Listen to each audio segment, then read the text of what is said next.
कल के टॉपिक में हमने डिस्कस किया था कि भाई कुछ समाज ऐसे थे ट्राइबल्स जो अपने आप को कन्वर्ट करके राजपूत उपाधियां धारण करना चाहते थे। यानी जो उनके एरिया थे उनके हाथ में, फॉरेस्ट के जो इलाके उनके पास थे, उन्हीं में वो अपनी सत्ता स्थापित करके राजपूतों के रूप में अपने आप को मान्यता प्राप्त करवाना चाहते थे। इनमें से डिस्कस किया था एक हमने, ऐसे ही गोंड में गढ़कटंगा का गोंड राजा अमन दास के बारे में हमने बात की थी। ने संग्राम शाह की उपाधि धारण की। संग्राम शाह जो कि एक राजपूतों की उपाधि है, जो अपने आप को देते हैं, तो इन्होंने भी अपने आप को संग्राम शाह कहलाना पसंद किया। उसके पुत्र दलपत ने मोहब्बा के चंदेल राजपूत राजा सालबान की पुत्री दुर्गावती से विवाह किया। दलपत की मृत्यु कम उम्र में हो गई, लेकिन रानी दुर्गावती बहुत योग्य थी और अपने 5 साल के पुत्र वीर नारायण के नाम पर शासन की कमान संभाली। देखिए, शासन जो संभाला जाता था वो जो वारिस था उसके नाम पर ही चलाया जाता था। इसका हम आगे भी देखेंगे, जब झांसी रानी के समय भी जब उनके गोद लिए हुए पुत्र को शासन संभालने की बात हुई, तो ब्रिटिश ने उसको मना कर दिया कि आप गोद लिए हुए पुत्र को राजा नहीं बना सकते। राजा का खुद का राजा का खुद का पुत्र होना चाहिए। ठीक है, वॉइस ब्रेक हो रही है। तो इसी इसी तरह वीर नारायण के नाम पर शासन की कमान संभाली उसने। 1565 में आसिफ खां के नेतृत्व में मुगल सेनाओं ने गढ़कटंगा पर हमला कर दिया। गढ़कटंगा राज्य पर आसिफ खां के नेतृत्व में रानी दुर्गावती ने इसका सामना किया। उसकी हार हुई और समर्पण करने की बजाय उसने मर जाना बेहतर समझा। उसका पुत्र भी तुरंत बाद लड़ता हुआ मारा गया। ठीक है, ये गढ़कटंगा का एक उदाहरण है कि किस तरह से उसने अपने आप को राजपूत शासकों से विवाह भी किया, राजपूत राजकुमारी से, और उसके बाद उस राजपूत राजकुमारी ने, दुर्गावती ने साहस से लड़ते हुए अपने प्राण त्यागे। समर्पण करने की बजाय अपने आप को मर जाना बेहतर समझा।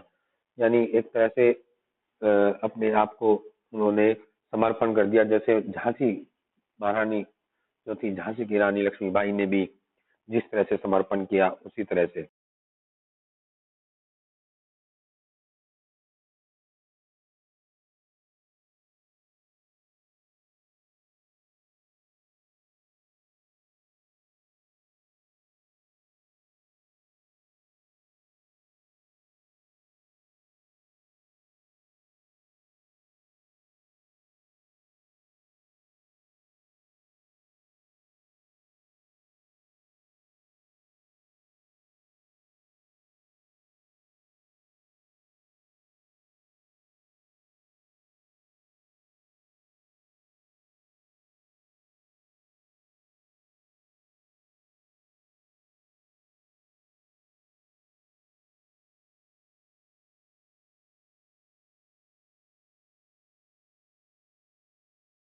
कि किस तरह से इन्होंने गढ़कटंगा में अपने अपने आप को संग्राम शाह की उपाधि देकर और राजपूत घरानों में शादी करके उन्होंने अपने आप का विस्तार किया।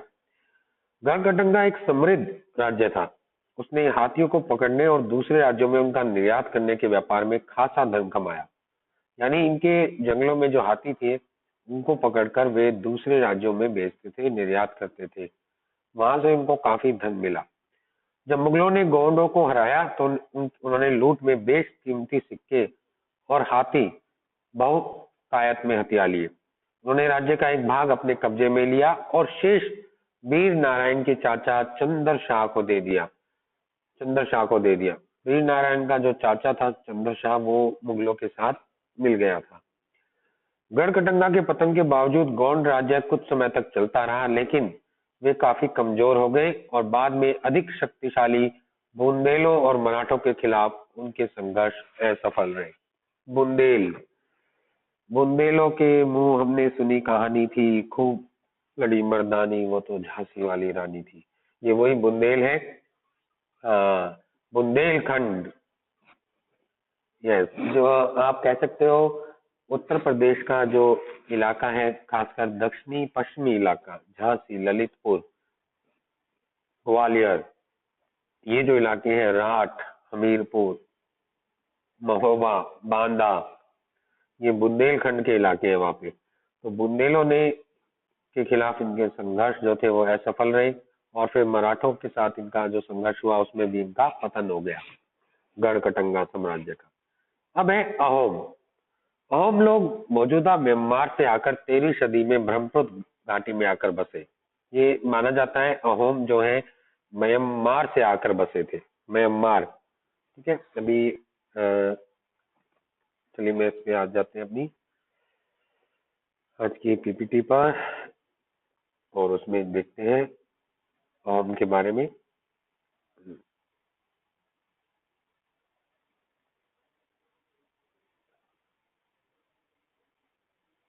यस, स्क्रीन पे आपके आ रहे हैं। Ahom Ahom tribes actually migrated था ब्रह्मपुत्र वैली में from present day Myanmar, Myanmar Burma. ठीक है, वहां से ही आकर ये एस्टेब्लिश हुए 13वीं सेंचुरी में, 13th सेंचुरी में। They created a new state surprising the older political system of भूया।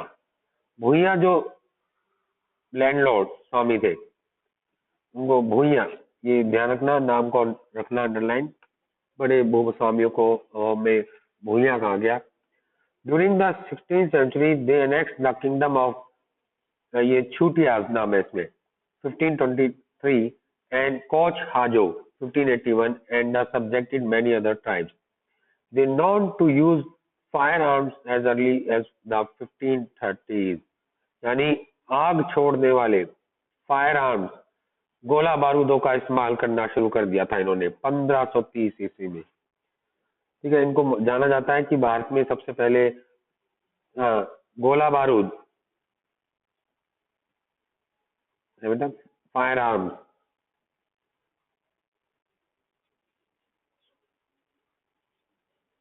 1530 लिखा हुआ है, 1530 यानी 1530 का डेकेड की बात कर रहा है, ये पूरे 10 सालों की, 1521 से 1530।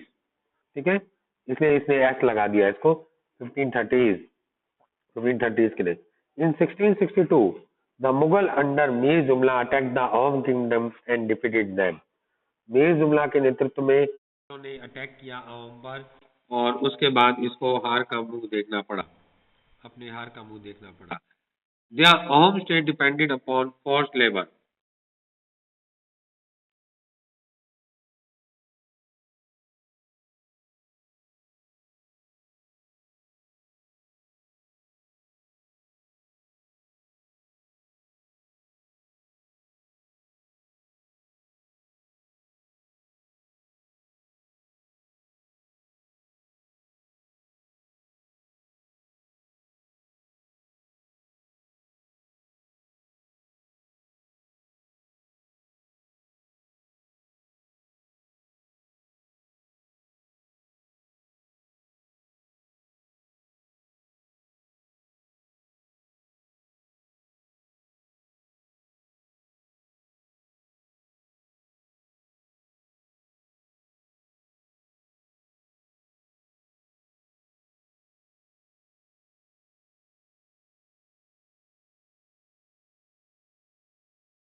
और अहोम का था जो स्टेट था ना, वो डिपेंड था फोर्स लेबर, जिसको कहा गया पाइक, जबरन मजदूरी, फोर्स लेबर।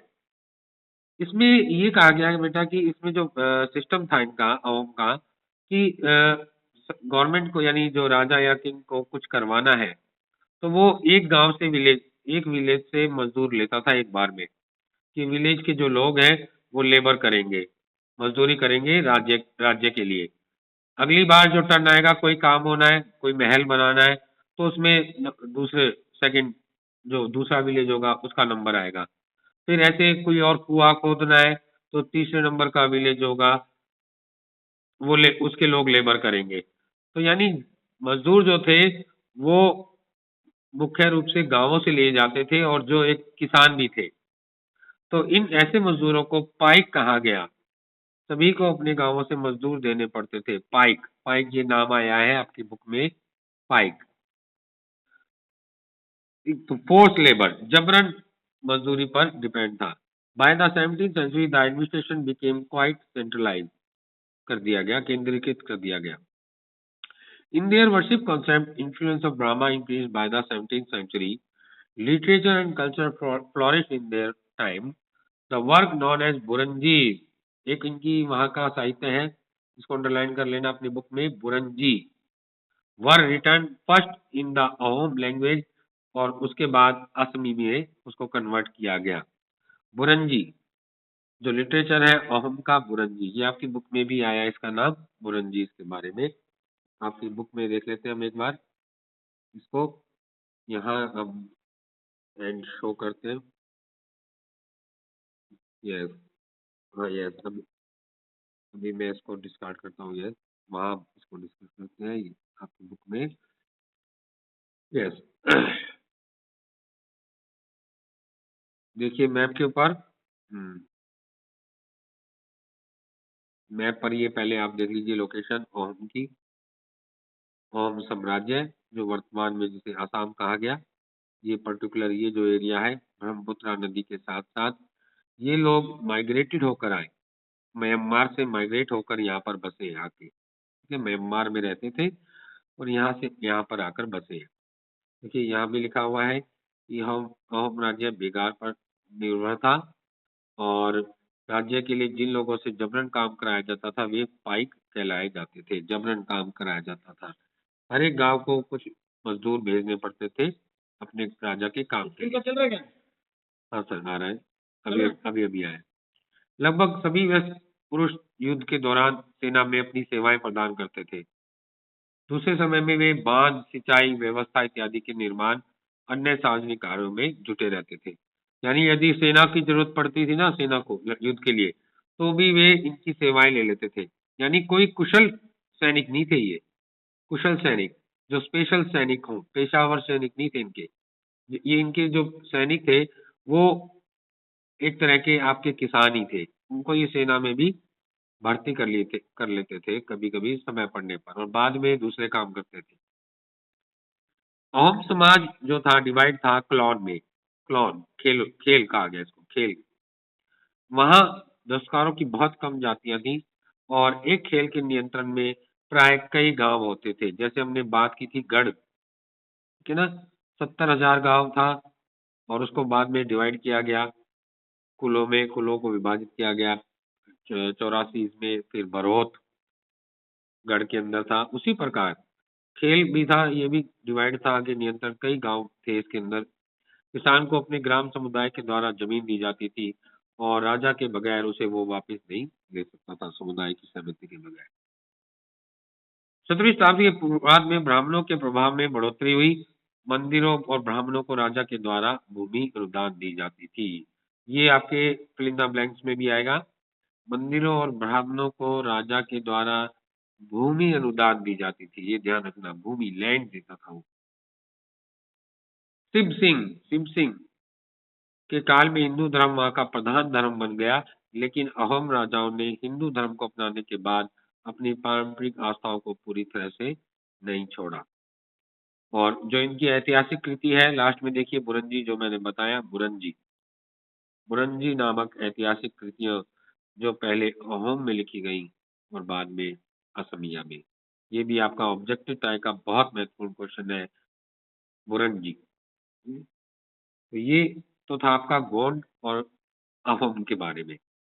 इनके बारे में क्वेश्चन आ जाता है, अहोम का प्रशासनिक व्यवस्था किस प्रकार डिवाइडेड थी, कैसे वो डिवाइड था, वो पाइक पर निर्भर था, काम करवाया जाता था लेबर से, जबरन मजदूरों से, और मुख्य रूप से, और ब्राह्मणों को भूमि अनुदान में दी जाती थी। ये सब इसका हिस्सा है। कल हम इसी को फर्दर और आगे करेंगे डिस्कस, और नेक्स्ट जो होगा हमारा अभी इसी का रहेगा कल, और क्वेश्चन आंसर रहेंगे, और कुछ नई जातियों के बारे में जो आपकी बुक में नहीं आई है उनके बारे में भी हम डिस्कस करेंगे, ट्राइब्स के बारे में। ये हमारा कल का सेशन रहेगा। तब तक के लिए have a nice day, take care, good day.